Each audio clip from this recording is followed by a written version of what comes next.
ನಮಸ್ಕಾರ ಸ್ನೇಹಿತರೆ. ಮಹಾಭಾರತದಲ್ಲಿ ನಿಮ್ಮ ರಾಶಿ ಯಾರ ಜೊತೆ ಮ್ಯಾಚ್ ಆಗುತ್ತೆ ಅಂತ ಗೊತ್ತಾ? ಮಹಾಭಾರತದಲ್ಲಿ ಎಷ್ಟೋ ಪಾತ್ರಗಳಿವೆ. ಒಂದೊಂದು ಪಾತ್ರಕ್ಕೆ ಒಂದೊಂದು ಪ್ರತ್ಯೇಕವಾದ ಲಕ್ಷಣಗಳಿವೆ.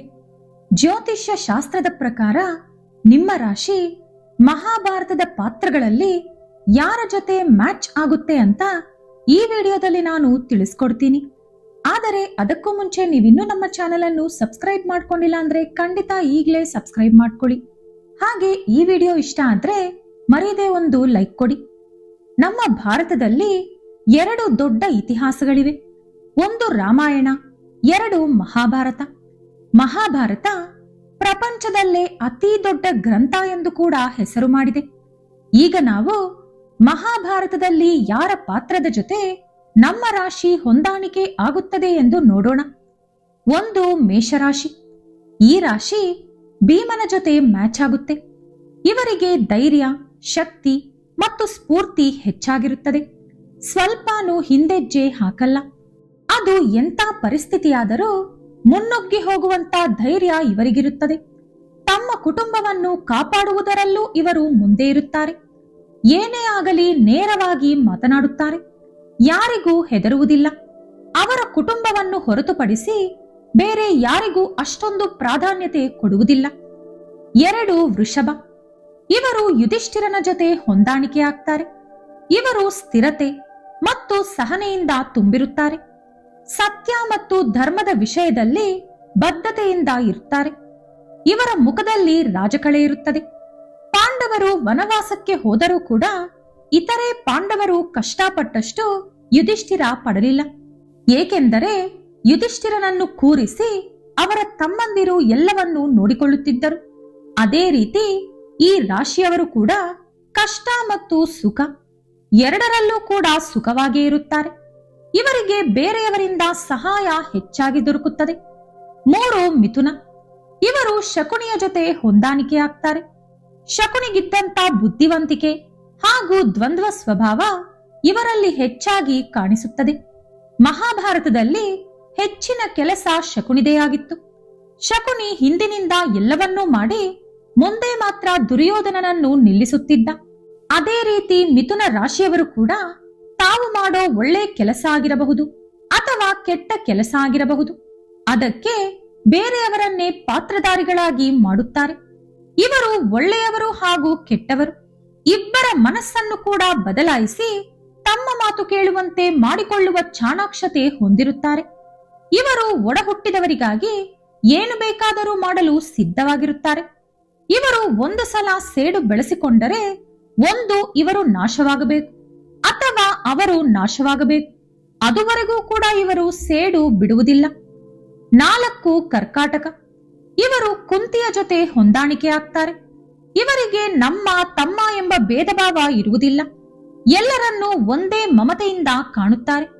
ಯಾವ ರೀತಿ ಕುಂತಿ ತನ್ನ ಮಕ್ಕಳು ಹಾಗೂ ಸವತಿಯ ಮಕ್ಕಳಾದ ನಕುಲ ಸಹದೇವರನ್ನು ಒಂದೇ ರೀತಿ ನೋಡಿಕೊಂಡಿದ್ದಳೋ ಹಾಗೆ ಇವರು ಅವರ ಸುಖ ಸಂತೋಷಕ್ಕಿಂತ ಕುಟುಂಬದ ಮರ್ಯಾದೆ ಹಾಗೂ ಗೌರವಕ್ಕೆ ಹೆಚ್ಚು ಪ್ರಾಮುಖ್ಯತೆ ಕೊಡುತ್ತಾರೆ. ಸುಖ ಬಂದಾಗ ಎಲ್ಲರೂ ಕೂಡ ಜೊತೆ ಇರ್ತಾರೆ. ಆದರೆ ಕಷ್ಟ ಬಂದಾಗ ಕೂಡ ಕರ್ಕಾಟಕ ರಾಶಿಯವರು ಜೊತೆ ಇರ್ತಾರೆ. ಇವರು ತಮ್ಮ ವೈಯಕ್ತಿಕ ವಿಷಯಗಳನ್ನು ಯಾರೊಂದಿಗೂ ಹಂಚಿಕೊಳ್ಳದೆ ಗುಪ್ತವಾಗಿ ಮನಸ್ಸಿನಲ್ಲಿ ಇಟ್ಟುಕೊಳ್ಳುತ್ತಾರೆ. ಆದರೆ ಇವರ ಜೀವನದಲ್ಲಿ ಸುಖಕ್ಕಿಂತ ಕಣ್ಣೀರು ಜಾಸ್ತಿ ಇರುತ್ತದೆ. ಐದು ಸಿಂಹರಾಶಿ. ಇವರು ಕರ್ಣನ ಜೊತೆ ಹೊಂದಾಣಿಕೆ ಆಗ್ತಾರೆ. ಕರ್ಣ ದಾನ, ಧರ್ಮ, ಸ್ನೇಹ ಮತ್ತು ನಂಬಿಕೆಗೆ ಪ್ರಸಿದ್ಧಿ. ಅದೇ ರೀತಿ ಸಿಂಹ ರಾಶಿಯವರು ಕೂಡ ಇತರರನ್ನು ನೋಡಿ ಪಾಪ ಅನ್ನುವುದು, ಇತರರ ಕಷ್ಟಕ್ಕೆ ಹೆಚ್ಚಾಗಿ ಸ್ಪಂದಿಸುವುದು ಮಾಡ್ತಾರೆ. ಯಾರಾದರೂ ಕೈ ಚಾಚಿದರೆ ಇಲ್ಲ ಅನ್ನದೇ ಕೊಟ್ಟು ಬಿಡ್ತಾರೆ. ಅವರಿಗೆ ಸಹಾಯ ಮಾಡಿದವರನ್ನು, ಅವರನ್ನು ನಂಬಿದವರನ್ನು ಯಾವಾಗಲೂ ಸಿಂಹ ರಾಶಿಯವರು ಮೋಸ ಮಾಡಲ್ಲ. ಅವರಿಗಾಗಿ ಪ್ರಾಣತ್ಯಾಗ ಮಾಡಲು ಕೂಡ ಸಿದ್ಧವಾಗಿರುತ್ತಾರೆ. ಕರ್ಣ ಯಾವ ರೀತಿ ಆತನನ್ನು ಕಷ್ಟದಲ್ಲಿದ್ದಾಗ ದುರ್ಯೋಧನ ಕಾಪಾಡಿದ ಎಂಬ ಕಾರಣದಿಂದ ಕುಂತಿ ಹೆತ್ತ ತಾಯಿ, ಪಾಂಡವರು ತನ್ನ ಸಹೋದರರು ಎಂದು ತಿಳಿದ ಮೇಲೂ ಕೂಡ ದುರ್ಯೋಧನನನ್ನು ಬೆಂಬಲಿಸಿದ್ದನೋ, ಸಾಕ್ಷಾತ್ ಶ್ರೀಕೃಷ್ಣ ಪರಮಾತ್ಮ ಹೇಳಿದ ಮೇಲೂ ದುರ್ಯೋಧನನ ಕೈ ಬಿಡಲಿಲ್ಲವೋ, ಅದೇ ರೀತಿ ಸಿಂಹ ರಾಶಿಯವರು ಕೂಡ ನಂಬಿಕೆ ಹಾಗೂ ರಕ್ತ ಸಂಬಂಧ ಎಂಬ ಪ್ರಶ್ನೆ ಬಂದಾಗ ನಂಬಿಕೆಯನ್ನೇ ಉಳಿಸಿಕೊಳ್ಳುತ್ತಾರೆ. ಎಂದೂ ಕೂಡ ನಂಬಿಕೆಗೆ ದ್ರೋಹ ಬಗೆಯುವುದಿಲ್ಲ. ಯಾರೆಷ್ಟು ಅದನ್ನು ಹಾಳು ಮಾಡಬೇಕು ಅಂದುಕೊಂಡರೂ ಅವರು ಮಾತ್ರ ಬದಲಾಗುವುದಿಲ್ಲ. ಹಾಗೆ ಇವರು ಯಾರ ಮುಂದೆಯೂ ಕೈಚಾಚಲು ಇಷ್ಟಪಡುವುದಿಲ್ಲ. 6 ಕನ್ಯಾ ರಾಶಿ. ಇವರು ವಿದುರನ ಜೊತೆ ಹೊಂದಾಣಿಕೆ ಆಗ್ತಾರೆ. ಇವರಿಗೆ ಜ್ಞಾನ ಹಾಗೂ ಸೇವೆ ಮಾಡುವ ಗುಣ ಹೆಚ್ಚಾಗಿರುತ್ತದೆ. ಇವರ ಮನಸ್ಸು ತುಂಬಾ ಒಳ್ಳೆಯದು. ಬೇರೆಯವರಿಗೆ ಮೋಸ ಮಾಡಬೇಕು, ದ್ರೋಹ ಮಾಡಬೇಕು ಅನ್ನುವ ಕಿಂಚಿತ್ತು ಆಲೋಚನೆಯು ಇವರಲ್ಲಿ ಇರುವುದಿಲ್ಲ. ಯಾವ ರೀತಿಯಾದ ಕಷ್ಟ ಅಥವಾ ಪರಿಸ್ಥಿತಿ ಬಂದರೂ ಇವರಿಗಿರುವ ಬುದ್ಧಿವಂತಿಕೆಯಿಂದ ಅದಕ್ಕೊಂದು ಉಪಾಯ ಹುಡುಕಿ ಬೇಗನೆ ಅದರಿಂದ ಹೊರಬರುತ್ತಾರೆ. ಇವರಿಗೆ ಸೇವೆ ಮಾಡುವ ಗುಣ ಹೆಚ್ಚಾಗಿರುವುದರಿಂದ ಬೇರೆಯವರು ಕಷ್ಟದಲ್ಲಿರುವಾಗ ಅವರನ್ನು ಆಪತ್ತಿನಿಂದ ಹೊರತರುತ್ತಾರೆ. ಇವರು ತನ್ನವರು ಹಾಗೂ ಪರರು ಯಾರಿಗೂ ಕೂಡ ಮೋಸ ಮಾಡುವುದಿಲ್ಲ. ಆದಷ್ಟು ಎಲ್ಲರಿಗೂ ಸಹಾಯ ಮಾಡ್ತಾರೆ. ಕುಟುಂಬಸ್ಥರು ಇವರಿಗೆ ಎಷ್ಟು ನೋವು ಕೊಟ್ಟರೋ ಅದನ್ನು ಮನಸ್ಸಿನಲ್ಲೇ ನುಂಗಿಕೊಳ್ಳುತ್ತಾರೆ ವಿನಃ ಅವರ ಮೇಲೆ ಮಾತ್ರ ದ್ವೇಷ ಸಾರುವುದಿಲ್ಲ. 7 ತುಲಾರಾಶಿ. ಈ ರಾಶಿಗೆ ಅಧಿಪತಿ ಶುಕ್ರ. ಇವರು ದ್ರೌಪದಿಯ ಜೊತೆ ಹೊಂದಾಣಿಕೆ ಆಗ್ತಾರೆ. ನೋಡಲು ತುಂಬಾ ಸುಂದರವಾಗಿರ್ತಾರೆ. ಇವರು ಎಲ್ಲರನ್ನೂ ಸಮಾನವಾಗಿ ಕಾಣುತ್ತಾರೆ. ನ್ಯಾಯ ಧರ್ಮದ ಪರ ನಿಲ್ಲುತ್ತಾರೆ. ಇವರಿಗೆ ದಯೆ ಅಧಿಕವಾಗಿರುತ್ತದೆ. ಛಲ ಜಾಸ್ತಿ. ನ್ಯಾಯಕ್ಕಾಗಿ ಎಷ್ಟು ದೂರ ಬೇಕಾದರೂ ಹೋಗುತ್ತಾರೆ. ಹಾಗಂತ ಇವರಿಗೆ ನ್ಯಾಯ ಸಿಗಬೇಕು ಅಂತ ಅನ್ಯಾಯದ ಮಾರ್ಗ ಇವರು ಹಿಡಿಯುವುದಿಲ್ಲ. ಇವರಿಗೆ ಕಷ್ಟ ಬಂದಾಗ ಸಾಕ್ಷಾತ್ ಭಗವಂತನೇ ಕೈ ಹಿಡಿಯುತ್ತಾನೆ. ಯಾವ ರೀತಿ ದ್ರೌಪದಿಗೆ ಕಷ್ಟ ಬಂದ ಪ್ರತಿ ಸಲ ಶ್ರೀಕೃಷ್ಣ ಪರಮಾತ್ಮ ಕೈ ಹಿಡಿದಿದ್ದರೋ ಅದೇ ರೀತಿ. ಕುಟುಂಬಕ್ಕಾಗಿ ಪ್ರಾಣ ಕೊಡುವ ವ್ಯಕ್ತಿತ್ವ ಇವರದು. ಅವರ ಕುಟುಂಬಕ್ಕೆ ಕಷ್ಟ ಬಂದಾಗ ಇವರು ಸುಖ ಪಡುವ ಅದೃಷ್ಟ ಇದ್ದರೂ ಕೂಡ ಅದನ್ನೆಲ್ಲ ಬಿಟ್ಟು ಅವರ ಕುಟುಂಬದ ಜೊತೆ ಕಷ್ಟದ ಹಾದಿ ತುಳಿಯುತ್ತಾರೆ. ಕುಟುಂಬದ ಸಂತೋಷವೇ ತನ್ನ ಸಂತೋಷ ಎಂದು ಭಾವಿಸುತ್ತಾರೆ.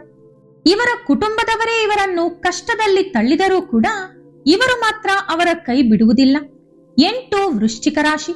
ಇವರು ದುರ್ಯೋಧನನ ಜೊತೆ ಹೊಂದಾಣಿಕೆ ಆಗ್ತಾರೆ. ಅಧಿಕಾರದ ಬಯಕೆ ಹೆಚ್ಚಾಗಿರುತ್ತದೆ.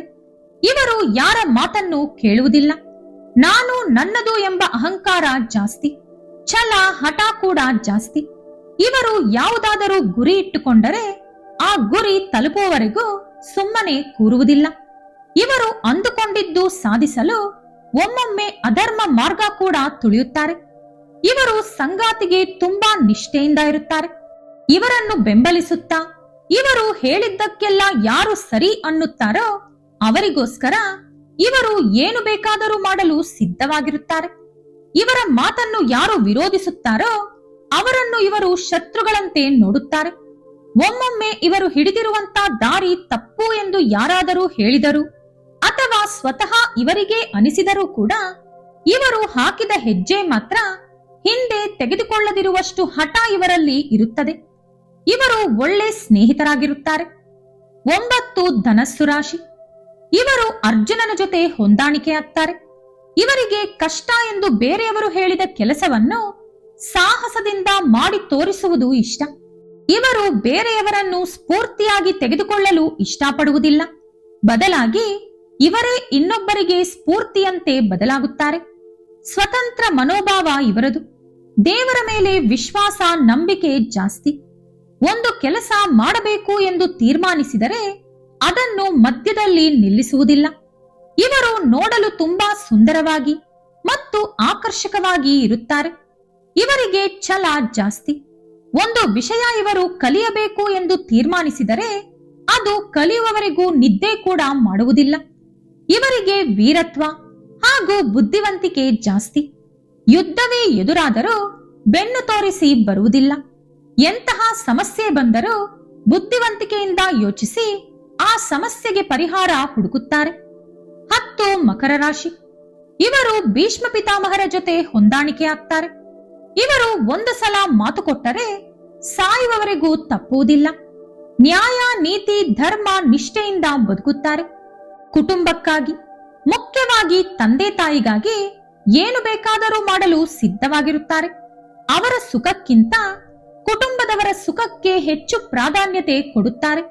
ಇವರು ಇತರರಿಂದ ಹೆಚ್ಚು ಗೌರವಿಸಲ್ಪಡುತ್ತಾರೆ. ಇವರಿಗೆ ಕ್ರಮಶಿಕ್ಷಣ ಮತ್ತು ಜವಾಬ್ದಾರಿ ಜಾಸ್ತಿ. ಇವರಿಗೆ ಶಕ್ತಿ, ಸಾಮರ್ಥ್ಯ, ಬುದ್ಧಿವಂತಿಕೆ ಕೂಡ ಜಾಸ್ತಿನೇ. 11 ಕುಂಭರಾಶಿ. ಇವರು ಶ್ರೀಕೃಷ್ಣ ಪರಮಾತ್ಮರ ಜೊತೆ ಹೊಂದಾಣಿಕೆ ಆಗ್ತಾರೆ. ಮಹಾಭಾರತಕ್ಕೆ ಮೂಲ ಪುರುಷ ಶ್ರೀಕೃಷ್ಣ. ಕುಂಭ ಅಂದರೆ ಮಡಕೆ ಹಾಗೂ ಇದು ತಲೆಯನ್ನು ಕೂಡ ಸೂಚಿಸುತ್ತದೆ. ಕುಂಭ ರಾಶಿಯವರಿಗೆ ತಲೆ ತುಂಬಾ ಬುದ್ಧಿವಂತಿಕೆ, ಜ್ಞಾನ ತುಂಬಿರುತ್ತದೆ.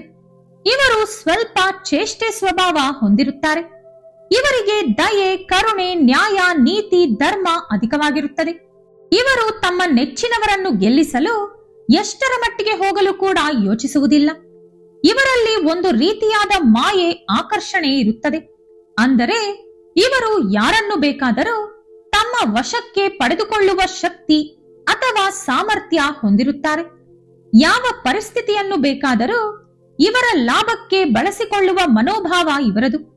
ಇವರನ್ನು ದ್ವೇಷಿಸುವವರ ಸಂಖ್ಯೆ ಕಡಿಮೆ, ಪ್ರೀತಿಸುವವರ ಸಂಖ್ಯೆ ಜಾಸ್ತಿ. ಇವರು ನೋಡಲು ಕೂಡ ತುಂಬಾ ಸುಂದರವಾಗಿರುತ್ತಾರೆ. 12 ಮೀನರಾಶಿ. ಇವರು ಶಕುಂತಳಾ ಜೊತೆ ಹೊಂದಾಣಿಕೆ ಆಗ್ತಾರೆ. ನೋಡಲು ತುಂಬಾ ಸುಂದರವಾಗಿರ್ತಾರೆ. ಇವರಿಗೆ ಮಧ್ಯದಲ್ಲಿ ಸ್ವಲ್ಪ ಕಷ್ಟ ಬಂದರೂ ಕೊನೆಯಲ್ಲಿ ಸುಖ ಪಡುತ್ತಾರೆ. ಇವರಿಗೆ ಅದೃಷ್ಟ ತುಂಬಾ ಜಾಸ್ತಿ. ಇವರು ಸಂಗಾತಿಯಿಂದ ಹೆಚ್ಚು ಪ್ರೀತಿಸಲ್ಪಡುತ್ತಾರೆ.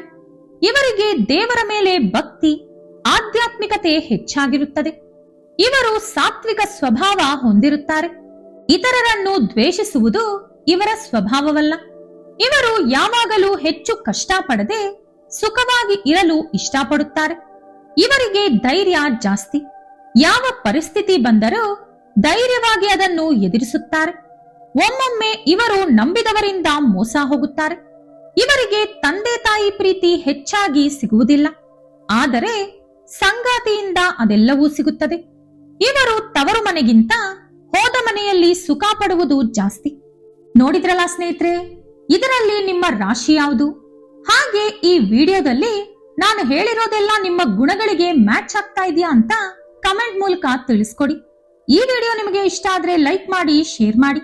ಇಂಥ ಹೆಚ್ಚಿನ ಉತ್ತಮ ಮಾಹಿತಿಗಳಿಗಾಗಿ ತಪ್ಪದೇ ನಮ್ಮ ಚಾನೆಲ್ ಅನ್ನು ಸಬ್ಸ್ಕ್ರೈಬ್ ಮಾಡ್ಕೊಳ್ಳಿ. ನಾಳೆ ಮತ್ತೊಂದು ವಿಡಿಯೋದೊಂದಿಗೆ ಪುನಃ ಭೇಟಿಯಾಗೋಣ. ಧನ್ಯವಾದಗಳು.